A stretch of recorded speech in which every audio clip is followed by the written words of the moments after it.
Right, hey guys, how are we doing? Back with another video from Annie News. We're going to be checking out these cut content videos for Solo Leveling as they come out every week.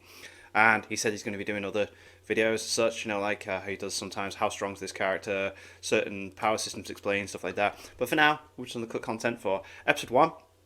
I thought it was really good. I've read the first chapter a while ago, so I can't really remember it. So it'd be interesting to see what was changed. I honestly can't remember. I thought it was a shame though that like the iconic smile from the statue wasn't in that first episode. But I thought the animation was really good. I think a few people were a bit curious because the art style is very different to the original manhwa, but still really cool.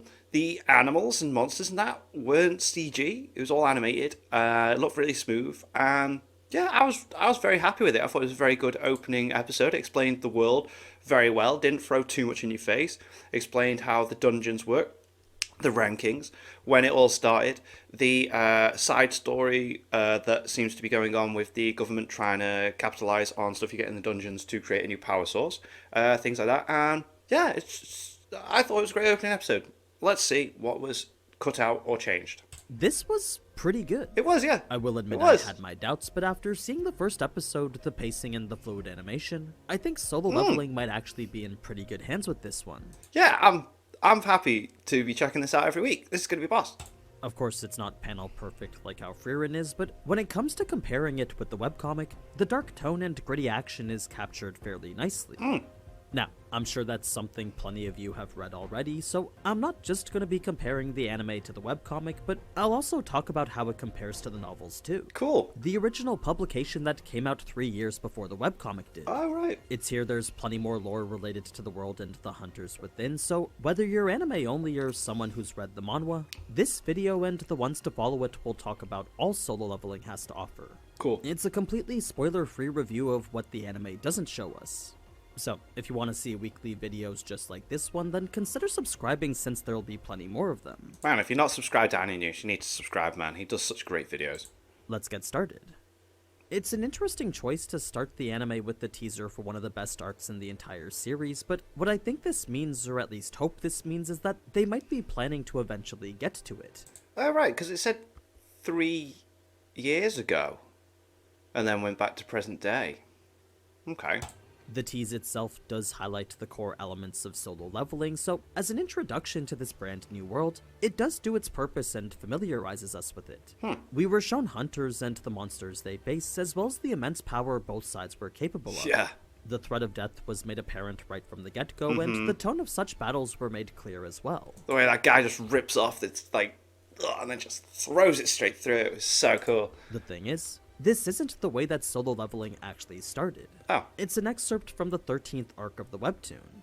About 90 chapters deep for that, or 111 if you're reading the novel. Whoa. Once again, I'm hoping it is to show that they do plan on making it here, but if each episode covers 4 to 5 chapters each, that would put the start of this arc right between episodes 18 and 22. Okay. So it definitely is possible if the pacing continues the way it does, but at the very minimum it would have to be done through a split course season. And even then, that would only bring us to the start of the arc. I mean, maybe each episode's going to start with a bit of that. That'd be pretty cool to lead into it, so then you kind of slowly building into it and using...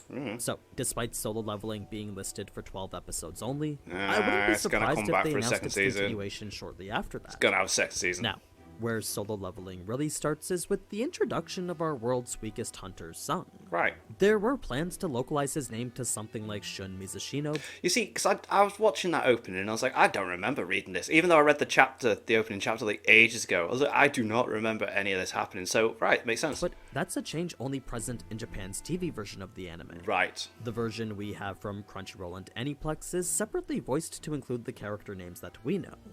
So, despite the website showing localized names different from the webtoon, the ones any of us overseas will be getting are the OG ones. Right. To focus on the actual content of the story now, Sung Jin-woo is the weakest because he's pretty much just a normal human. Yes, he's an awakened hunter just like all the others, barely. but with his strength being similar Plus. to that of an average human, and his wounds capable of healing just a bit faster, there wasn't much else to differentiate him from a non-awakened person. Right, so he does have it's like Wolverine, but crap. So he does have something about him that differentiates himself from humans, right? Okay. This would often lead to him getting injured, and more times than not it was for a pay that wasn't even worth it. Why continue being a hunter then? Well, it certainly wasn't because he liked to, but was instead because he felt he had to. Because, like, the anime mentioned he had a sister that's going into college and a mum that's in hospital because his dad's disappeared.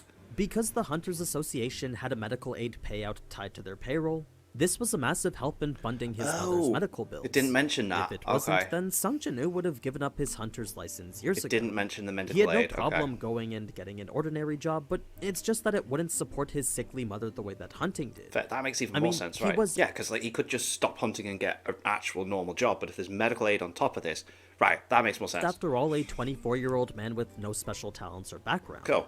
Combine this with a debt of several thousand USD a month, and what you get is a person whose only choice is to be a hunter. Now, when it came to gates such as these, it wasn't rare for everyone participating to know each other, since the same hunters were almost always called upon. Makes sense. They for were the ones the rankings Hunter of the Association would dungeons usually and that. assign to Yeah, this yeah, yeah. area. The number of jobs they were getting was slowly diminishing, though, since the presence of guilds was making gate clearing this highly coveted commodity. You see, there were only so many gates to go around for everyone, and with each guild competing to be the ones to clear it, that meant less were available for the independent hunters tied to the Hunter Association. Okay. It had made for this interesting society in which the very act of dungeon clearing was now something people could make money off of, resulting in the creation of this new highly profitable industry. So, with every gate having the potential to bring in millions, it was only natural these private guilds be the ones to try and capitalize on it. It had gotten to the point where the only gates left over for the Hunter Association were these smaller low-rank ones not even worth doing for the guilds. Luckily, this meant those gates were usually easy and safe, but what it also meant was that there wasn't a lot of profit in them. Not much No loot to guild go typically around. meant not a lot of money. So let's go explore other little dungeon holes and find some more danger. Sure, that also indicated the difficulty would be low too, but even that wasn't known for sure in this business. There were still numerous hunters who carried themselves with quite a bit of worry here. I love this guy's like dead clever. He's like, right, I'm going to set up shop next to this, and just yeah, I got my money just setting up shop next to this portal. Such was the nature of taking a job like this. What quickly changed that mood to something better, though, was the arrival of Sung and the message he brought with him. You see, if the Hunter Association judged this gate to be one that Sung Jin-woo could handle, then that meant for sure that this was going to be an easy Everyone else is like, cool, Everyone he's who's here, raided we're with him fine. knew that him being there meant that things were going to be fine. Oh yeah. Unfortunately, that didn't really apply to him, but for everyone else who knows they're stronger than him, they could dismiss their worries since anything he could do, they could do for sure. Anything he can do, we can do better. Now, to clarify more on the example they used to show how weak he really is, the E-rank dungeon he got injured in was an anomaly many didn't even think to be possible. You see, while normally raids are almost always completed with a healer, because no one had ever gotten injured in an E-rank dungeon before, the association didn't even think that a healer was necessary. They had decided to send in his party without one.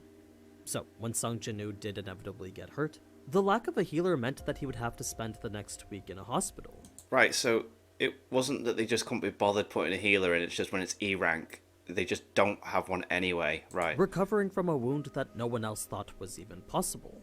God damn. That would be the first part of Sung Jin-woo's introduction, but it's before we continue into the dungeon itself that we would first get an anime original scene with the chairman and his associate. Oh, okay. He's not someone who shows up until a little bit later, but as the acting leader of the overall Hunter Association, it makes sense to use him as an exposition tool. It's also interesting, well, that they're using stuff that doesn't show up later now. It does make me think that they are definitely in for the long run, if that is the case. So, he pretty much informed us as to why dungeons can be so profitable, then went on to explain the lucrative market that's formed around it. And I liked it. It helped explain the world in a non-like dumped way. Yeah, sometimes it's like text on screen and it's like, this was like a casual conversation. It made sense for them to have the conversation, and it helped us understand how everything works. To hunters, dungeons are an easy way to make progressively more money, then to the government, the resources from said dungeons are a clean and efficient energy source. There's smaller details we don't find out till later on in the story, but I think revealing them now gives more motivation as to why certain things are the way they are in this world. Okay. It leans more into the idea that dungeons aren't just something that needs to be cleared, but have instead turned into this economy-defining industry, one that's deeply rooted itself in countries across the globe. Switching back to something a bit more local is the D-rank raid that Sung Jin-woo is currently taking part in. A brief scene exclusive to the webcomic was the part where Song had asked whether he could be their leader or not. It wasn't something he declared like how we saw in the anime, but was instead a role he offered to take since he was the most experienced. Oh, right, so he asked to be the leader of the party, right, okay. I mean, with a decade spent raiding and a high rank of C, it was only natural that he be the one to lead Oh, everyone. I just assumed everyone went, In alright, he's fact, strongest, so if let's not let for him. the fact that he was over 60 years old, Song's skills as a mage would have landed him a comfy spot in just about any guild. Just He was fire. a competent hunter everyone present knew that they could count on. They respected him. Now, I know I mentioned how most of these hunters already knew each other, but there's a different reason why Sung Jin-woo and Lee Ji-hee are so familiar with each other. Normally the two wouldn't have ever interacted, but with her being essential and him, well, not. Not. Their paths were fated to cross more times than you would think. What I mean is that, with Joo-hee being the essential healer that she is, it was only natural she be present at every raid Sung Jin-woo was at. She's B rank as well. She's a B rank healer. Since healing was the rarest type of magic out of all of them, Oh, okay. the Hunter Association had no choice but to ask a B rank like her to be present at every gate that opened up. Not the ones that the guilds were doing, but any left behind for the Hunter Association was one that Right. Lee Ji-hee would be asked to be healer for. Fair. So, with Sung Jin-woo getting injured at every gate, Oof. what started out as a freak accident quickly turned into a recurring incident that made Joo-hee question whether he was even supposed to be there. But then There she were likes about him. She 8 likes him. separate instances in which Sung Jin-woo would have to be healed by her. God. By then, he was no longer at the point of being grateful for her saving him, but was instead now just feeling bad for always inconveniencing her. It was a burden on her that he truly felt apologetic for. This would lead I like the plus signs. It's very video gamey, isn't it? With healing, you get that green plus is instantly computes in our brain healing. Joo-hee to ask why it is he doesn't just give up, but since revealing personal details wasn't something he wanted to share right now, Sung simply said it was to keep himself from dying of boredom. His excuse was that being a hunter was all just a hobby to him. Of course, such an excuse didn't really fly with Joo-hee, but with nothing more to say, the most he could do was just chuckle at her. Now, to quantify just how much money certain essence stones are worth, the E-rank ones are somewhere around $80, while the C-rank ones would sell for more like $8,000. Whoa. Obviously, the low-rank stones aren't enough to make a livable wage off of, but with the higher ranks bringing in thousands of dollars each, I'm sure you don't need me to tell you just how much profit there could be in something like a C or B rank dungeon. That's mad. Such a big increase in what you get from those. It's actually a small little calculation that we did on my stream the other day. Oh, okay. Twitch.tv/anynews_. Sick. We talk more about solo leveling every Sunday. Cool. But back to the Because is it every Saturday? Is it Saturday or Sunday the episodes come out? the story. It was shortly after that the extremely rare double dungeon was found. An occurrence so incredibly scarce that even with Mr. Song's 10 years of experience, No idea never what's once going on. had he ever come across one. There was no doubt that this was what it was, though, since despite killing the boss that they thought was the boss, the gate still didn't show any signs of closing. Because that's the thing. Like I would have said no to going, but then it's like, how do we get out if it's still not cancelled itself out? Like. It was a positive indicator that the real boss was still somewhere beyond this hidden passageway. But it's D rank. The decision of choosing to explore it was quite the tough one, since even though the dungeon was easy up until this point, and even though it should technically remain easy all the way till the end, there was no guarantee that any of this would be easy. There were no guarantees when raiding a dungeon at all, and when it came to things like this, it really all depended on how much risk everyone was willing to take. So, with a total of 17 hunters present, the votes were cast and a decision made. The potential riches awaiting them was worth the risk of whatever threats that they may come across. Because in all fairness, the head director of that company did say that it's been 10 years and we still don't understand everything about the dungeons. So yeah.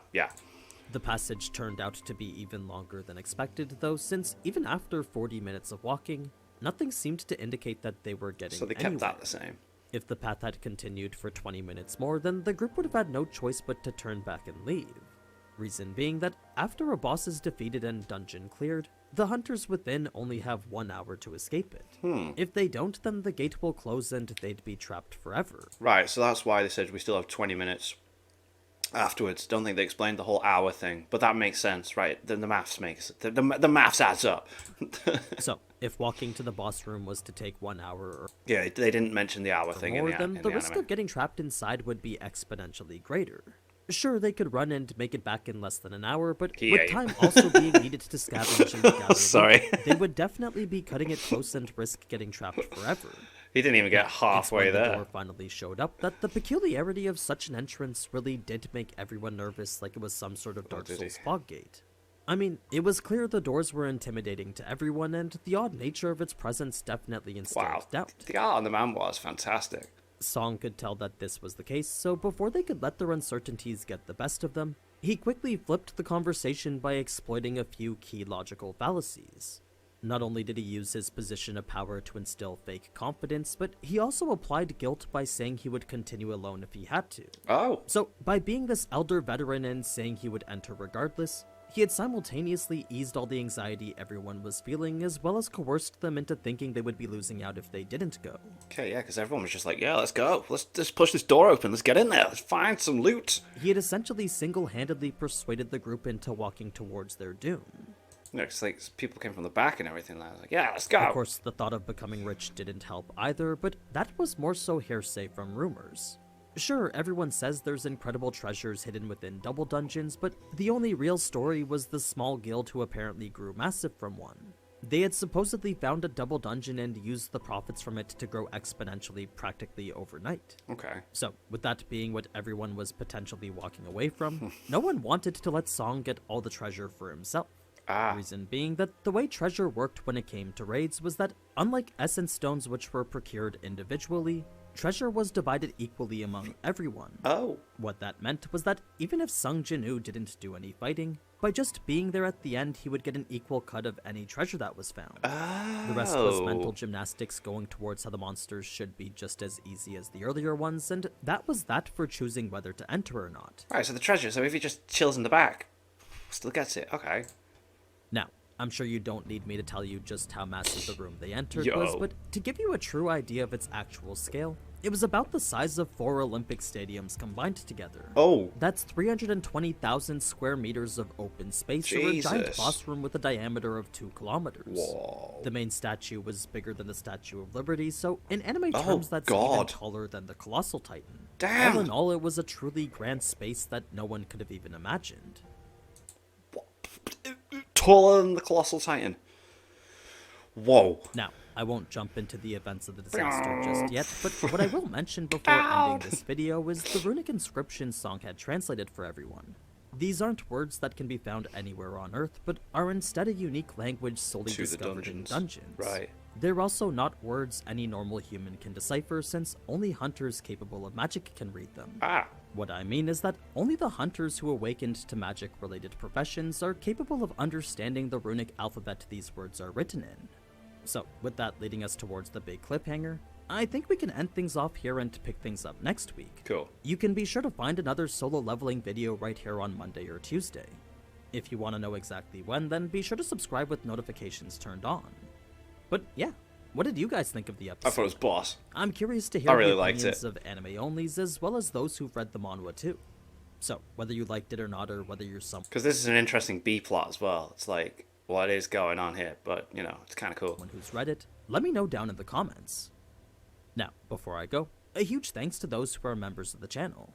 Any and all support is always appreciated, so I just want to shout out those who support directly. But anyway, as always, thank you so much for watching, and if you enjoyed this type of anime content, then you already know what to do. So, until until next next time. time. Ciao. Ciao. Cool. Interesting. I like it. So this is cool to watch because it helps with the world building and more explanation on why things are the way they are, why people do certain things they are. Cool. Awesome. Love it. This is going to be a nice little weekly ritual for us all to enjoy. Thank you to my patrons. If you want to have your name at the end of every video I upload, links in the description to the Patreon page. $1 a month is all I support. That's greatly appreciated. Thank you for that. And thank you all for watching. What do you guys think of that? What do you guys think of this? Click like, subscribe if you haven't already. Leave comments down below. Let me know what I should watch or discuss in future videos. I'll see you guys next time.